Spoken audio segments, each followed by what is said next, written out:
እንደምታስታውሱት በክፍል 28 አይነ ጥላ መተት ዛር ቤተክርስቲያን ገዳማት እንዳንሄድ ጸበል እንዳንጠመቅ እንዴት እንደሚፈተነን አይተናል። በዚህ በክፍል 29 ደግሞ አእምሯችን ውስጥ የሚቀመጥና አእምሯችንን የሚበጠብጥ አይነ ጥላ በሚል ርዕስ ክፉ መንፈስ አእምሯችን ውስጥ በመቀመጥ ብዙ ነገራችንን እንዴት እንደሚያበላሽና እንደሚበጠብጥ ተንኮሉን እንመለከታለን። የቅዱሳን አምላክ ሚስጥሩን ይግለጽልን። የወለላይቱ እመቤት ልጆች ርኩሳን መናፍስት በሰው ልጆች አካላት ውስጥ በተለይም አእምሮና ልቦና ውስጥ በመግባት ነው ማንኛውንም ተንኮል የሚፈጽሙት። ሰው አእምሮን በአጋንንት ከተያዘ ሙሉ አካሉና ሕይወቱ ተያዘ ማለት ነው። አጋንንት የሰው ልጅን አእምሮ በሶስት መልኩ ነው የሚይዙት። አንደኛው ሙሉ ለሙሉ በመቆጣጠር የሰውን አእምሮ በማሳጣት ለእብደት መዳረግ ነው። ሁለተኛው ግማሽ አእምሯችንን በመያዝ ወሰድ መለስ እንደ መኪና መብራት ቦግ ብልጭ እያደረገን የህይወት አቅጣጫችንን በመቀየር ከራሳችንና ከሰው ጋር በማናቆር በሌለንና በሌላ ማንነት የሚያኖረን ስልቱ ነው። ሶስተኛው ብዙዎቻችን ልብ የማንለው እየተታለልን የምንኖረው በተለይ ለኛም ለሰውም ራሳችንን እስክንመስል ድረስ መንፈሱ ከኛ ጋር ተመሳስሎ እኛኑ መስሎና አህሎ የሚኖረውና የሚፈትነን ስልቱ ነው። ከሁሉም የሚጎዳው ሰው በፍጹም ሊረዳንና ሊረዳን የማይችለው ደረጃ ላይ የምንደርሰው ከኛ ጠባይ ጋር በመዋሃድ ራሳችንን መስሎ በመኖር የምንፈልገውን ሳይሆን የማንፈልገውን እያሰራን የኛ የምንለውን እያሳጣን የሚጫወትብን ተንኮሉ ነው። በብሉይ ኪዳን ስለ ክፉ መንፈስ በግልጽ ሰውን እንዴት እንደሚፈትን ከታየበት ክስተት አንዱ በእስራኤሉ ንጉስ በሳውል ሕይወት ነው። ሳውል እግዚአብሔር ከመሬት አንስቶ ከእስራኤላውያን በላይ አጉልቶ ያየው የመረጠውና ያነገሰው ሰው ነበር።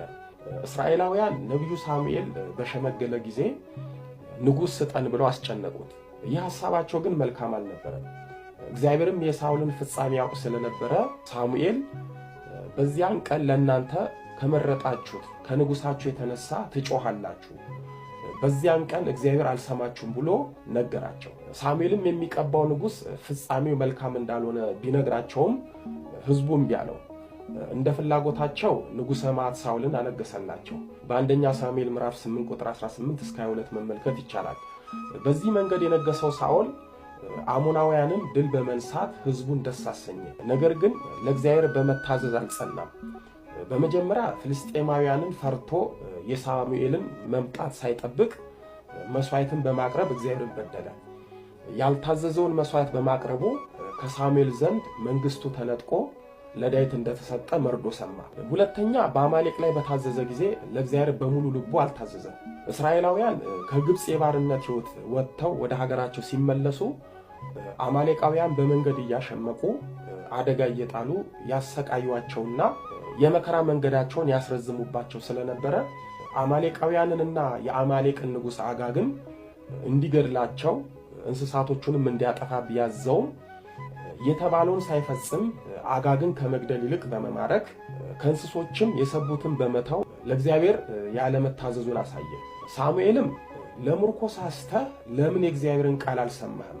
ለምንስ በእግዚአብሔር ፊት ክፉ አደረግክ አለው። ሳውልም ሽምጥጥ አድርጎ የእግዚአብሔርን ቃል ሰምቻለሁ፣ እግዚአብሔርም በላከኝ መንገድ ሄጃለሁ ብሎ በገሃድ ሳሙኤልን ሳይሆን እግዚአብሔርን ዋሸ። የሚገርመው ሳውል እግዚአብሔር ያዘዘውን ሳይፈጽም እንደፈጸመ ቆጥሮ እግዚአብሔርን በምክንያት ለማስረዳት ሞከረ። ሳውል አጋግን አስቀምጦ የሰቡትን እንስሶች ከጓሮ አኖራቸው። የታዘዝኩትን ፈጽሜያለሁ፣ ግደል የተባልኩትንም ገድያለሁ አለ። ሳሙኤልም ሳውል የደበቃቸውን እንስሳቶች ግሳትና ጮት ሰምቶ መታዘዝ ከመስዋዕት ማዳመጥም የአውራ በግ ስብ ከማቅረብ ይመረጣል ብሎት ባለመታዘዙ ወቅሶት ንቆት ይሏል። በመጨረሻም እግዚአብሔር ሳውልን በማንገሱ ተጸጸተ። ከዚህ በኋላ ነው አጋንንት የሳውልን ሕይወት በጭንቀት መጎብኘት የጀመረው። በሳውል ሕይወት አጋንንት እንዴት ያሰቃየውና ያስጨንቀው እንደነበረ ተጽፏል። ሳውልን የሚያስጨንቀው አጋንንት በራሱ ፍቃድ ለፈተና የመጣ ሳይሆን ከእግዚአብሔር ዘንድ የታዘዘ ነበረ። በሳውል ሕይወት ጣልቃ ገብቶ ያሰቃየው የነበረው አጋንንት ምቹ ጊዜ አግኝቶ ነው። ከሳውል ላይ የእግዚአብሔር ቅዱስ መንፈስ መነሳት ለአጋንንቱ ምቾት ሰጥቶታል። የእግዚአብሔር መንፈስ ከሳውል ሲርቅ አጋንንቱ ቦታ አገኘ፣ ሳውልንም በጭንቀት ጎበኘ። በሳውል ላይ የነበረው የንግስና ጸጋና ሞገስ ከሳውል ተነስቶ ለዳዊት ሲሰጥ ሳውል ለአጋንንቱ ባዶና በር የሌለው ቤት ሆነለት። መጥቶም አእምሮ ላይ ሰፈረበት። የእግዚአብሔር ቅያሜ የሳውልን መንግስቱን ጸጋውን አሳጥቶት ለአጋንንት አሳልፎ ሰጠው። አሁን ሳውል ሞገሰ ቢስ ጸጋ ቢስ ሆኗል። ይጠብቀው ይመራው የነበረው ቅዱስ መንፈስ አሁን የለም። ሳውል ነፍሱ ከጸጋ ተራቁታ እርቃኗን ሆናለች። በዚህም ጊዜ ነው ሳውል ያጋንንቱ የጥቃት ሰለባ ሆነው። ወደ ኢዮብ የመጣው ሰይጣን ንብረት አጥፊ ልጆችን በሞት ገፊ ሆኖ ነው ለፈተና የመጣው። በኢዮብ ላይ ግላዊና ቤተሰባዊ ውድመትን ያደረሰው ሰይጣን በቅዱስ ኢዮብ የቅድስናና የጽድቅ ሕይወት መጠን የታዘዘ ነበር። ኢዮብን የፈተነው ሰይጣን እግዚአብሔርን ልፈትነው ብሎ ጠይቆ ነው። ሳውልን ያሰቃየው የነበረው አጋንንት ልፈትነው ብሎ ጠይቆ ሳይሆን ሂድ ተብሎ የታዘዘ አጋንንት ነበር። ኢዮብ በጽድቁ በእግዚአብሔር ወዳጅነት ነው የተፈተነው። ሳውል ግን ለእግዚአብሔር አልታዘዝም የታዘዝኩትንም አልፈጽምም ከማለት ከስጋዊ እብሪት የመጣ ፈተና ነበር። እዚህ ላይ ልብ ልንለው የሚገባው ሰይጣን ምን ያህል በሕይወታችን በቅናት ጣልቃ በመግባት ከማሰቃየት እስከ ሞት ድረስ እንደሚገዳደረን ነው። በጭንቀት ህመም ክፉኛ የሚሰቃየው ሳውል ችግሩን እንኳን በአግባቡ አላወቀም። የአጋንንቱ ሰለባ እሱ ሆኖ ሳለ በሚገርም ሁኔታ ችግሩ ለባሪያዎቹ ተገልጦላቸው በአንደኛ ሳሙኤል ምዕራፍ 16 ቁጥር 15 ላይ እነሆ ክፉ መንፈስ ከእግዚአብሔር ዘንድ ያሰቃይሃል ብለው መፍትሄውንም ነገሩት። እኛም እንደ ሳውል እየተጋረደብን ጸጋችን ተገፎ አጋንንት በሕይወታችን መንገድ ላይ ተሰልፎ ሲያሰቃየን አይታወቀንም። እንደ ሳውል ባሪያዎች ካልተነገረን አንረዳም፣ ተነግሮንም አንሰማም። በመጨረሻ ሳውልን ያልተላቀቀው በአእምሮ ያደረው አጋንንት በራሱ ሰይፍ ራሱን እንዲያጠፋ አደረገው። ሳውል ክፉ አሟሟቱ ሳያንሰው አጋንንቱ የሳውልን አንገት አስቆርጦ ለጣዖት መቅደስ መባ አደረገው። አስክሬኑን በአጥር ላይ ተንጠለጠለ።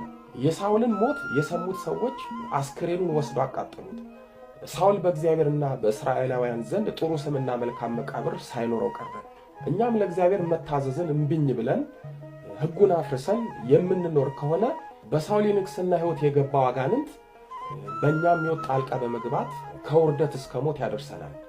ስለዚህ የሳውል አይነት የውድቀትና የሞት ታሪክ የተጻፈልን ከሱ እንድንማርና ከአጋንንት ህብረት በመራቅ ለእግዚአብሔር ሕግ በመጠንቀቅ መኖርን እንድናተርፍ ነው። ዛሬ በዘመናችን ብዙዎቻችን የሳውልን የውድቀትና የቁም ሞት እየኖርን ነው። ስለዚህ ከዚህ አስከፊ የአጋንንት የፈተና ሕይወት እንድንላቀቅ ከእግዚአብሔር ጋር በፍቅር መጣበቅ አለብን። ወደ አዲስ ኪዳን ጎራ ስንል አጋንንት ሙሉ ለሙሉ አእምሯቸውን የተቆጣጠራቸውን በጌርጌሶን ሀገር በመቃብር ስፍራ የሚኖሩ ሁለት ሰዎችን እንመለከታለን። እነዚህ ሰዎች በአጋንንት አእምሯቸውን አጥተው ነበር። አጋንንቱ አእምሯቸውን ተቆጣጥሮ የሚፈልጉትን ሳይሆን የማይፈልጉትን ነገር ያስፈጽማቸው ነበር። በተለይ በአካባቢው ሰዎች እጅጉን ይፈሩ ነበር። ምክንያቱም በእነሱ ላይ ያደረው አጋንንት በሰው ላይ ጉዳት ስለሚያደርስ እነሱ ባሉበት አካባቢ በመንገድ ሰው ማለፍ አይችልም ነበር። ጌታችን እነዚህን ክፉ መናፍስት ከሁለቱ ሰዎች ካስወጣ በኋላ መናፍስቱ ወደ እሪያ ስደደን ብሎ ለመኑት። ጌታም ፈቀደላቸው። የሚገርመው እነዚህ ክፉ መናፍስት ከሰዎቹ ወጥተው ወደ እሪያዎች ሲገቡ የእሪያዎቹ መንጋ ሁሉ ከአፋፉ ወደ ባህር እየተጣደፉ ሮጡ፣ በውሃ ውስጥም ሞቱ ይለናል ወንጌላዊ ማቴዎስ በምዕራፍ 8 ቁጥር 32 ላይ። እዚህ ላይ ልብ ልንለው የሚገባን ከሁለቱ ሰዎች የወጡት ክፉ አጋንንት እሪያ ሳይሆን በቁጥር ያልተገለጹትን የእሪያ መንጎችን አቀውሰው አስተው ባህር ከቶ መግደላቸው ነው። በጌርጌሶን ሀገር በአጋንንት ምክንያት የታመሙት ሁለቱ ሰዎች እግዚአብሔር በስውር በመለኮታዊ ጥበቃው ባይጠብቃቸው ኖሮ የነሱን አእምሮ ሰውሮ ባህር ከቶ በገደሏቸው ነበር። የወለላይቱ እመቤት ልጆች በሁለቱ ሰዎች ላይ ያለው በመጨረሻም የእሪያዎችን መንጋ የገደለው አጋንንት በጌታችን በኢየሱስ ክርስቶስ ባይገሰጽ ኖሮ በሰዎች ሕይወት ላይ ሊያደርስ የሚችለውን ስጋዊና ነፍሳዊ ጉዳት ጌታ ብቻ ነው የሚያውቀው። በሁለተኛ ደረጃ ያየነው አጋንንት በከፊል ሲቆጣጠረን ራሳችንን እናውቃለን፣ ግን ኃጢአት የተባሉትን ሁሉ ሳንፈልግ እንፈጽማለን። ይህም የሚሆነው አጋንንቱ ውስጣችን ሆኖ በውስጣዊ ግፊት ስለሚበረታብን እኛም ራሳችንን መቆጣጠር ስለማንችል ያልፈለግነውን ያሰራናል። ለምሳሌ ዝሙት ኃጢአት እንደሆነ እናውቃለን። ዝሙት ሰልችቶን ህርም እንላለን። ግን ህርም ያልነውን ዝሙት ብዙም ቀን ሳንቆይ እንመለስበታለን። የወሲብ ቪዲዮን መመልከት ግለ ወሲብን መፈጸም ኃጢአት እንደሆነ እናውቃለን። ማየት የተጠየፍነውን የወሲብ ፊልም መፈጸም የሰለቸነውን ግለ ወሲብ ህርም እንላለን። ሲብስብንም እንምላለን፣ እንገዘታለን። ግን አንድ ወር ቀርቶ አንድ ሳምንት ሳንቆይ ወደ ቀደመ ግብራችን እንመለሳለን። ይህ የሚሆነው በውስጣችን ያለውን አጋንንት በጾም በጸሎት በስግደት ስላልተዋጋነው ነው፣ ብሎም ስላላገራነው ነው። የበላይነቱን ይወስድብንና በተጠየፍነው ህርም ብለን በማልነው በዝሙትና በግለ ወሲብ እንወድቃለን። ብዙዎቻችን ራሳችንን እያወቅን በውስጣችን ያለውን የዝሙት አጋንንት ግፊት መግታት አልችል እያልን ነው የምንወድቀው። መጠጡ፣ ሱሱም ወዘተ እንደዚያው ነው። በሶስተኛ ደረጃ ያየነው መንፈሱ ከኛ ጠባይ ጋር በመመሳሰልና በመዋሃድ በብዙ የስህተት መንገድ የሚመራን ነው። አሁን ብዙዎቻችን የምንቸገረው በዚህ ነው። አእምሯችን ውስጥ ያለው ሐሳባችንን የተቆጣጠረው አይነ ጥላ፣ ዛር ወዘተ በብስጩና በችኩልነት ደካማ ጎናችን በመግባት በሕይወታችን ለዘላለም የምንጸጸትበትን ውሳኔ ያስወስነናል።